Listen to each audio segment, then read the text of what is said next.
நிறைய பேர் tourist visa வாங்கி வெளிநாட்டுக்கு போறாங்க. இங்கில இருந்து தாய்லாந்து போய் அங்கில இருந்து ரோடு மூலமா நடந்த ஒரு வியட்நாம், கம்போடியா, நிறைய கண்ட்ரிஸ், மியான்மருக்கு போறாங்க. அங்க போய் அவங்க என்ன பார்ப்பாங்கன்னா they are forced to work in the scam centers. அது ஸ்கேம் சென்டர்ஸ் என்னன்னா உங்களுக்கு நிறைய கால் வருது. இப்போ பாத்தீங்கன்னா உங்களுக்கு அரெஸ்ட் பண்ணிட்டு போறோம், டிஜிட்டல் அரெஸ்ட் பண்ணிட்டு போறோம், ஸ்டாக் மார்க்கெட்ல இன்வெஸ்ட் பண்ணீங்க, அந்த கால் எல்லாமே அங்கே இருக்கு ஸ்கேம் சென்டர்ஸ்ல இருந்து வருது. சோ அந்த ஸ்கேம் சென்டர்ஸ் ஒரு பெரிய நெட்வொர்க் நெக்ஸஸ் மாதிரி தான். சோ நம்ம ஆள் அங்கே போய் ஆக்சுவலி விக்டிம் ஆயிடுறாங்க. they are becoming a cyber slave. So we call it cyber slavery. So when you are going to other countries like Thailand and somebody is asking you that we are giving you a job, so நீங்க ரொம்ப கேர்ஃபுல்லா இருக்கணும். Number 1, legal registered travel agent மூலமா தான் போகணும். ரெண்டாவது, யாராவது உங்களுக்கு சொல்லிருக்காங்கன்னா இது டூரிஸ்ட் விசால கொண்டு போறோம், அப்புறம் உங்களுக்கு ஒர்க் விசா வாங்கி கொடுப்போம், அதை you have to be very careful. That means கண்டிப்பா ஸ்கேம் இருக்கே. They are going to take you and put it into the scam centers. So இதே awareness பண்ணக்கா இது Protector General of Immigrants and their office at Chennai, Protector of Immigrants, they have organized this walkathon. I wish all of them a very best and hope that such awareness activities will sensitize our youth and prevent them from becoming a victim of cyber slavery and these scam centers. Thank you. I welcome the senior officers from the state government of Tamil Nadu who have joined for this walkathon, especially additional AGP Dr. Vithal sir, NRP Commissioner Mr. Krishnamurthy sir, Honorary Consul Dr. Ranganathan, and all other colleagues, all other friends who have joined us in this initiative to spread awareness about legal and safe migration. ADGP sir has already briefed you about the perils of going abroad on tourist visa, and that too by not scrutinizing the antecedents of the employer who's posted advertisements on social media and inviting people to take up jobs in some of the Southeast Asian countries. So to spread awareness about safe and legal channels of migration which is available to all the Indians, that is through the eMigrate portal. Our aim here is to spread awareness, and this the central theme of this Pongal campaign, as ADGP sir was mentioning, is to generate, disseminate information about safe migration, and we hope through this walkathon we are able to spread information to all the nook and corner of the state of Tamil Nadu. And I'm so happy and so excited to see so many people turning up in large numbers, and this gives us more strength, more encouragement to continue this journey, to continue this campaign in other parts of India as well.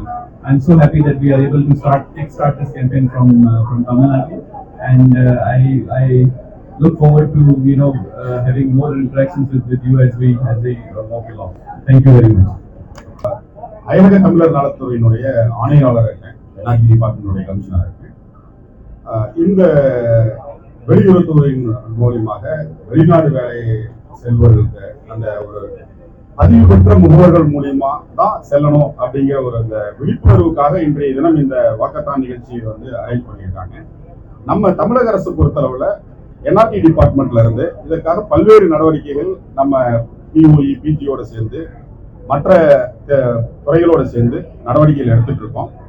முக்கியமா சென்னையில் இருக்கிற நம்ம அலுவலகத்திலையும் plus இந்த 7 மாவட்டங்கள்ல புலம்பெயர்ந்து செல்லக்கூடிய தொழிலாளர்கள் நிறைய இருக்கிறாங்க அப்படிங்கிற கருதக்கூடிய மாவட்டங்கள்ல pre departure orientation training program அங்க இருக்கிற என்ஜிஓஸோட சேர்ந்து நம்ம ட்ரைனிங் ப்ரோக்ராம், அவேர்னஸ் ப்ரோக்ராம் கொடுத்துட்டு இருக்கோம். அது போக எங்க டிபார்ட்மெண்ட்ல இருந்து 24 மணி நேரம் இன்ட்டு 7 மணி நேரம் சேவை, கட்டணம் இல்லாத சேவை, அதை நம்ம இதுல தேவைப்படுற ஐயப்பாடுகளை தீர்க்கிறதுக்காக நம்ம உருவாக்கி இருக்கோம். இது போக வெளிநாடுகள்ல வந்து அங்க இருக்கிற தமிழ் சங்கங்கள் அமைப்புகள் அவங்களோட சேர்ந்தோம், முக்கியமா வளைகுடா நாடுகள்ல இருந்தோம், மலேசியா நாடுகள்ல இருந்தோம் நம்ம வந்து பேராலீகல் கோஆர்டினேட்டர்ஸ்னு அப்பாயின்மெண்ட் பண்ணியிருக்கோம். இங்க இருந்து வெளியில புலம்பெயர்ந்து செல்லக்கூடிய வேலையாட்களுக்கும் அவங்களுக்கு அங்க இருக்கிற பிரச்சனைகள்ல ஏதாவது அவங்க சந்திக்க நேர்ந்தா அதனுடைய அதை சால்வ் பண்றதுக்கும் நம்ம இந்த பேராலீகல் கோஆர்டினேட்டர்ஸ் அப்பாயின்ட் பண்ணியிருக்கோம். இது போக காவல்துறையில இதுக்காக ஒரு என்ஆர்டி செல்லுன்னு வந்து ஒரு கிரியேட் பண்ணி ஒரு எஸ்பிக்காக எக்ஸ்க்ளூசிவா இதுக்காக அப்பாயின்ட் பண்ணி சிறப்பா செஞ்சுட்டு இருக்கோம். நம்ம இது போக இதற்கு தவிர அனைத்து மாவட்ட ஆட்சியர்களுக்கும் இதே மாதிரி அவேர்னஸ் கேம்பெயின் நடத்தணும் அப்படின்ட்டு அங்க ஒவ்வொரு மாவட்டத்திலையும் இந்த மாதிரி ஒரு அவேர்னஸ் கேம்பெயினும் நடத்திட்டு இருக்கோம். இந்த நடவடிக்கையினால பிளஸ் இப்போ வந்து நம்ம பிஓஇ வந்ததுக்கு அப்புறம் காவல்துறையோட இணைந்து பதிவு பெறாத முகவர்கள் மேல நல்ல சிறப்பா நடவடிக்கை எடுத்துட்டு இருக்காங்க.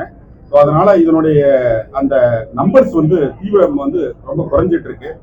வருங்காலத்திலையும் நம்ம எல்லாருமே வந்து நம்ம எல்லாத்துக்கும் வந்து வேண்டுகோள் என்ன கொடுக்குறோம்னா, பதிவு பெற்ற முகவர்கள் வெளியுறவுத்துறையில பதிவு பெற்ற முகவர்கள் வந்து 200 பேருக்கு மேல தமிழ்நாட்டில் இருக்காங்க. அவங்க மூலியமா மட்டும் நீங்க வந்து வெளிநாட்டுக்கு போகும்போது உங்களுடைய வெளிநாட்டு வேலையும் மற்றதும் சிறப்பாக அமையும் கேட்டுக்கொள்கிறேன். அனைவருக்கும் வணக்கம். பார்த்து போங்க அப்படின்னு போட்டோம். நீங்க வந்து பார்த்து போங்க அப்படின்னா சரி, எதை பார்த்துட்டு போகணும்னு உங்களுக்கு ஒரு கேள்வி வரணும். எதை பார்க்கணும்னா முதல்ல அவங்க வந்து லைசன்ஸ் ஏஜென்டா எக்ஸ்டர்னல் அஃபேர்ஸ் மினிஸ்ட்ரியால லைசன்ஸ் ஆன ஏஜென்ட் மூலமா தான் ஃபாரின் வேலைக்கு போகணும். அதை வந்து மற்ற எந்த ஆப்ஷனும் தேவையில்லை. மினிஸ்ட்ரி ஆஃப் எக்ஸ்டர்னல் அஃபேர்ஸ் அது எங்க பார்க்கலாம் அப்படின்னா emigrate.gov இந்த வெப்சைட்டை பாத்தீங்கன்னா அந்த வெப்சைட்ல வந்துட்டு யார் யாரெல்லாம் லைசன்ஸ் ஏஜென்ட் அப்படின்னு இருக்கும். தமிழ்நாட்டுல வந்து அரௌண்ட் 200 ஏஜென்சிஸ் ஆகும். அவங்க மூலமா மட்டும் போனீங்கன்னா சேஃபா இருக்கும். ரெண்டாவது வந்து போறது வந்து ஒர்க் வீசாவை தான் போகணும், டூரிஸ்ட் வீசாவை போகலாம்னு சொல்லுவாங்க. போயிட்டு வந்து பிரச்சனை மாட்டிக்காதீங்க. அது ரெண்டாவது. இது பத்தி நம்ம நிறைய நடவடிக்கை எடுத்துட்டு இருக்கோம். தமிழக காவல்துறையா இருக்கட்டும், தமிழர் நலவாழ்வுத்துறையா இருக்கட்டும், என்ஆர்டியா இருக்கட்டும், தமிழக காவல்துறையா நம்ம ஆஃபீஸோட வந்து நல்ல கோஆபரேஷனோட நம்ம நிறைய ஒரு சுழுவாய் வச்சு நம்ம வந்து ஒரு டீமா வந்து நிறைய பர்ஃபார்ம் பண்ணிட்டு இருக்கோம். இப்ப இந்த சைபர் ஸ்லேவரியில மட்டும் பாத்தீங்கன்னா வேற எங்கேயும் இல்லாத அளவுக்கு தமிழ்நாட்டுல வந்து 30க்கும் மேற்பட்ட கேசஸ் நல்ல ஒரு கோஆபரேஷன் இருக்கு. இந்த காரணத்தால நிறைய அந்த இல்லீகல் ஏஜென்ட்ஸும் வந்து அதுக்கு லைசன்ஸ் எடுக்காதவங்களும் ப்ராப்பரா வந்து முறையா பண்றதுக்கான முயற்சி பண்ணிட்டு இருக்காங்க. வெளிநாட்டு வேலைக்கு போறது ஆல்வேஸ் இட்ஸ் குட். பட் ஆனா வந்து கரெக்டா முறையான வழியில சரியான பாதையில பார்த்துக்கணும். நன்றி.